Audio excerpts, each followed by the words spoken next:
और अब आज के दिन की सबसे विशेष बात, आज आषाढ़ कृष्ण पक्ष की उदया तिथि दशमी और मंगलवार का दिन है। आज दोपहर 1:41 तक शोभन योग रहेगा। शोभन योग शुभ कार्यों के लिए उत्तम माना जाता है। शोभन योग के समाप्त होते ही अतिगंड योग शुरू हो जाएगा, जो कि अगले दिन की दोपहर 2:24 तक रहेगा। अतिगंड योग के दौरान कोई भी शुभ या मांगलिक कार्य नहीं करना चाहिए और न ही कोई नया कार्य शुरू करना चाहिए। इसके अलावा आज पूरा दिन पूरी रात कुमार योग रहेगा। कुमार योग विद्या प्राप्ति के लिए और किसी से मैत्री संबंधों के लिए बहुत ही शुभ माना जाता है। अतः आप इनसे संबंधित कार्यों के लिए आज के दिन लाभ उठा सकते हैं। आज पूरा दिन पार करके कल की सुबह 6:04 तक अश्विनी नक्षत्र रहेगा। अश्विनी नक्षत्र को पहला नक्षत्र माना जाता है। इसका प्रतीक चिन्ह घोड़े को कहा जाता है, जो कि यात्रा का प्रतीक भी है और यात्रा शब्द अपने आप में ही किसी प्रकार के आरंभ का प्रतीक है। अश्विनी नक्षत्र में जन्म लेने वाले जातक अपने कार्यों को शीघ्रता से आरंभ करने में विश्वास रखते हैं। किसी भी काम में स्पष्टता इनकी मुख्य विशेषता है। साथ ही अश्विनी नक्षत्र के जातक भरोसेमंद, स्वतंत्र और सीधे मुद्दे की बात करने वाले होते हैं। वनस्पतियों में अश्विनी नक्षत्र का संबंध कुचिला के पेड़ से बताया गया है। तो ये थी आज के दिन पढ़ने वाले शोभन योग, अतिगंड योग, कुमार योग और अश्विनी नक्षत्र की। और अब बात करते हैं भूकंप और ग्रहण और आकाश में इंद्रधनुष बनने के संयोग की। सबसे पहले बात करते हैं ग्रहण कैसे लगता है। आप जानते हैं आकाशमंडल में चक्कर लगाने के दौरान कुछ ग्रह एक दूसरे के बिल्कुल सीध में आ जाते हैं। यही घटनाक्रम ग्रहण का रूप ले लेता है। सूर्य, चंद्र और पृथ्वी के बीच प्रकाश का स्रोत केवल सूर्य है। कौन किसकी छाया ढक लेता है वगैरह वगैरह, ये सब आप खूब जानते हैं। यहाँ चर्चा का विषय ये है कि हर ग्रह की अपनी गुरुत्वाकर्षण शक्ति है। जब 3 ग्रह एक सीध में कुछ समय तक रहेंगे तो उनका एक दूसरे के गुरुत्व को प्रभावित करना स्वाभाविक बात है। और अगर ऐसी घटना हर 15 दिन के बाद हो तब तो कुछ विलक्षण होना स्वाभाविक ही। 5 जून, 21 जून और 5 जुलाई को क्रमशः चंद्र, सूर्य और चंद्र ग्रहण लग रहे हैं। ग्रहों की नियामक शक्तियां आगामी घटनाओं का अंदाज लगाने लगती हैं। धरती के आसपास घूम रहे ग्रहों की गति में अभूतपूर्व तेजी या कमी आ जाए या कोई ग्रह वक्री हो जाए तो ऐसे में धरती का संतुलन बिगड़ जाता है, जिसके चलते तूफान, भूस्खलन, हिमपात, भूचाल आदि आते हैं। इस समय शनि और गुरु दोनों ही वक्री हैं और 3 ग्रहण लगातार हैं, तो इससे पृथ्वी पर निश्चित रूप से गंभीर प्रभाव पड़ेगा। अब बात करेंगे हाल फिलहाल में लगे या लगने वाले ग्रहणों के बारे में।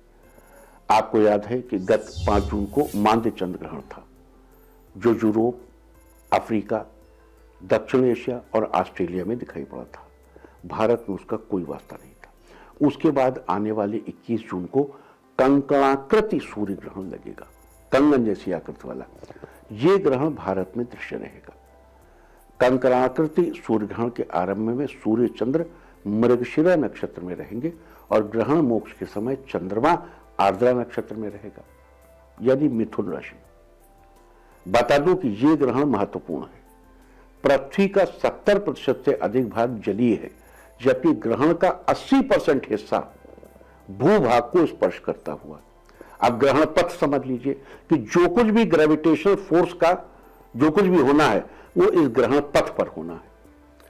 तो ग्रहण पथ का केवल 5% भाग ग्रहण के अंत में प्रशांत महासागर में समाप्त होता है। जानकारी के लिए बता दूं कि चंद्रमा की छाया प्रथम भूमध्य रेखा पर रिपब्लिक ऑफ कांगो के उत्तर के कुछ अंशों के पास पड़ेगी, नॉर्थ साइड में, कांगो के नॉर्थ में। फिर उत्तर की तरफ से थोड़ा सा मुड़कर ये लाल सागर और दक्षिण सूडान होते हुए नील नदी को क्रॉस करेगी। दक्षिण सूडान की, देखो जो लोग भूकंप की और इसकी संभावना की बात करते हैं उनको इस लाइन पर बहुत ध्यान रखना चाहिए जो चर्चा इस समय हो रही। इसको ध्यान रखिए, सब समझ में आ जाएगा। तो नील नदी क्रॉस करने के बाद दक्षिण सूडान के पूर्वी सीमा के बाद ग्रहण पथ यूरोप होते हुए फिर झरिट्रिया, फिर यमन के कुछ भाग को छूते हुए यह अरब प्रायद्वीप में एंटर करेगा। ओमान की खाड़ी और अरब सागर होते हुए यह पाकिस्तान के ग्वादर, बलूचिस्तान में प्रवेश करेगा। पाकिस्तान के ग्वादर, बलूचिस्तान में 300 किलोमीटर उत्तर पूर्व की ओर चलता हुआ ग्रहण पथ सिंधु नदी पर पहुंचेगा। यह भारत के रेगिस्तान के ऊपर से होता हुआ देहरादून के बाद जोशीमठ पहुंचेगा और ऊंचे पर्वतीय इलाकों को पार करता हुआ हिमालय के कुमायूं की पर्वतमालाओं हरडोल से होता हुआ चीन की सीमा में प्रवेश कर तिब्बत पहुंचेगा। तिब्बत की पूर्वी सीमा के बाद ग्रहण पथ चीन के सिचुआन प्रांत में प्रवेश करेगा। बाद में यह ताइवान सागर और तटीय चीन में प्रवेश करके यह गुआम क्षेत्र पार करने के पहले समाप्त हो जाएगा। ये जो लाइन हमने आपको बताई है, आपको जो कोई भी जिस किसी में कोई बात करे, आप इस लाइन को हमेशा ध्यान में रखिए। पृथ्वी पर भूकंप किस क्षेत्र में होगा, इसकी संभावना को जानने के लिए ग्रहण के इस पथ को संभावना को जानने के लिए ग्रहण के इस पथ को ध्यान से देखना चाहिए। यह कंकणाकृति रूप में मध्य अफ्रीका, दक्षिण एशिया, चीन और प्रशांत महासागर में देखा जा सकेगा। खंड रूप में अफ्रीका, दक्षिण पूर्व यूरोप और एशिया में देखा जा सकेगा। बता दूं कि ग्रहण का स्पर्शकाल सुबह 9:16 पर, कंकणाकृति ग्रहण 10:19 पर शुरू होगा और इस ग्रहण का मध्यकाल दोपहर 12:10 पर होगा। कंकणाकृति ग्रहण दोपहर 2:02 पर समाप्त हो जाएगा और इस ग्रहण का मोक्ष काल दोपहर 3:04 पर होगा। इसके अलावा 5 जुलाई को एक बार फिर मांद्य चंद्र ग्रहण लगेगा, जो सुबह 8:37 पर शुरू होकर दोपहर पहले 11:22 पर समाप्त हो जाएगा। इस ग्रहण में चंद्रमा का केवल 35% भाग पृथ्वी की छाया में आएगा। इससे चंद्रमा का कोई भी भाग ग्रहणग्रस्त नहीं होगा, केवल उसकी कांति मलिन हो जाएगी। अब वो भी जहां डे आवर से वहां दिखाई नहीं देगी। समझ में नहीं आई, मुश्किल होगी। ये ग्रहण पूर्वा फाल्गुनी नक्षत्र पर लगेगा। इसके अलावा ग्रहों की विशेष स्थिति, जैसे आकाश में जब मंगल और शनि ग्रह एक दूसरे के 180 डिग्री पर हों, या बृहस्पति ग्रह वृष या वृश्चिक राशि में होकर बुध से संयोग कर रहे हों, या उसके समानांतर हो, तो भूकंप आने की संभावना रहती है। इस समय ऐसा कुछ नहीं। भूकंप किस क्षेत्र में आएगा, यह जानने के लिए कहा गया है कि शनि, मंगल तथा बृहस्पति ग्रहों की विशेष स्थितियां धरती के जिस क्षेत्र में होती हो, उस क्षेत्र में भूकंप आने की संभावना होती है। अब सवाल यह है, भूकंप आने का टाइम पैटर्न क्या है।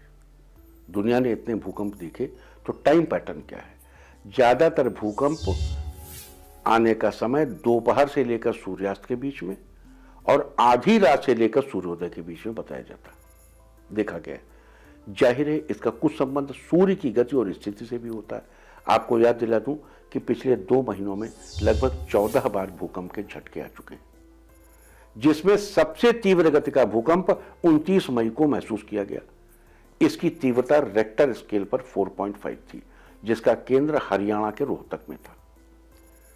इतनी ज्यादा संख्या में छोटे छोटे भूकंप आने से यह समझा जा सकता है कि पृथ्वी को लगातार पड़ने वाले 3 ग्रहणों और शनि और बृहस्पति के वक्री होने की संभावित भूकंप का निश्चित रूप से पूर्वानुमान है।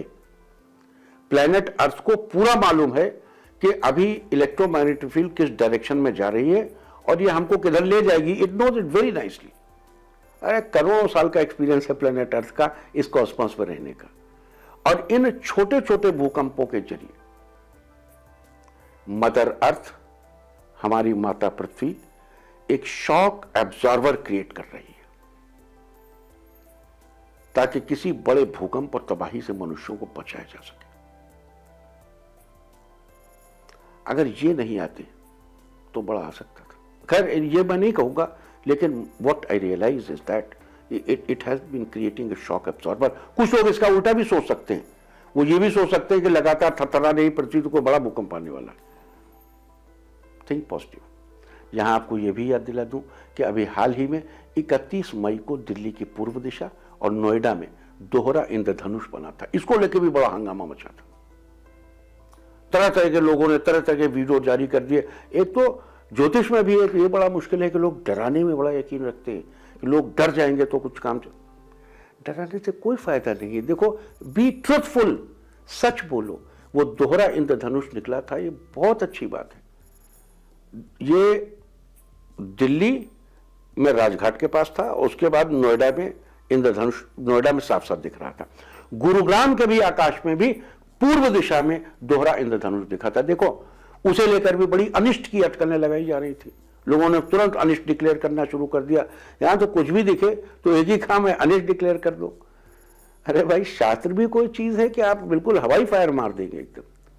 आपको याद दिला दूं कि वाराहमिहिर की प्रमुख रचना बृहद संहिता के इंद्रधनुषाध्याय के मुताबिक, उसमें भी जो हिंदी की टीका अवेलेबल है उसके पेज नंबर 904 पे दिया हुआ, पूर्व दिशा में दिखने वाला दोहरा इंद्रधनुष शीघ्र वर्षा लाता है, अनिष्ट नहीं लाता। पूर्व दिशा में दिखने वाला दोहरा इंद्रधनुष जल्दी वर्षा लाता है, बारिश लाता है, अनिष्ट नहीं। दोहरा इंद्रधनुष तब नुकसान करता है, देखो यहां कंसेप्ट क्लियर कर लो। जिन लोगों ने दोहरे इंद्रधनुष पर तुरंत भाषण दे दिया कि अभी यहां दिखाता, अभी वहां दिखाता, हमारे ये गड़बड़ हो जाएगा। अरे महाराज जी, शास्त्र बताता है कि दोहरा इंद्रधनुष तब अनिष्टकारक होता है जब दो अलग अलग दिशाओं में इंद्रधनुष बने, कि पूर्व में भी बना, पश्चिम में बना है, उत्तर में बना, दक्षिण में बना है।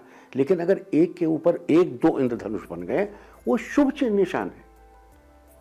तो दोहरा इंद्रधनुष तब नुकसान करता है जब वो अलग अलग दिशाओं में बने। इस बारे में वृद्ध गर्ग ने भी अपने ग्रंथ में ऐसा ही स्थापित किया है और वाराहमिहिर को सपोर्ट किया है।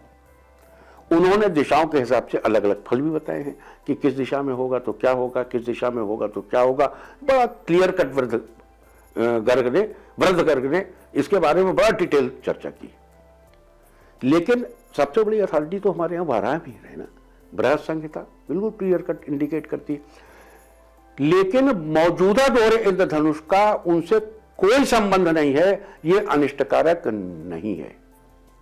तो ये सारी चर्चा दिल्ली और उसके आसपास भूकंप और अनिष्ट की चर्चा और संभावनाओं के बारे में।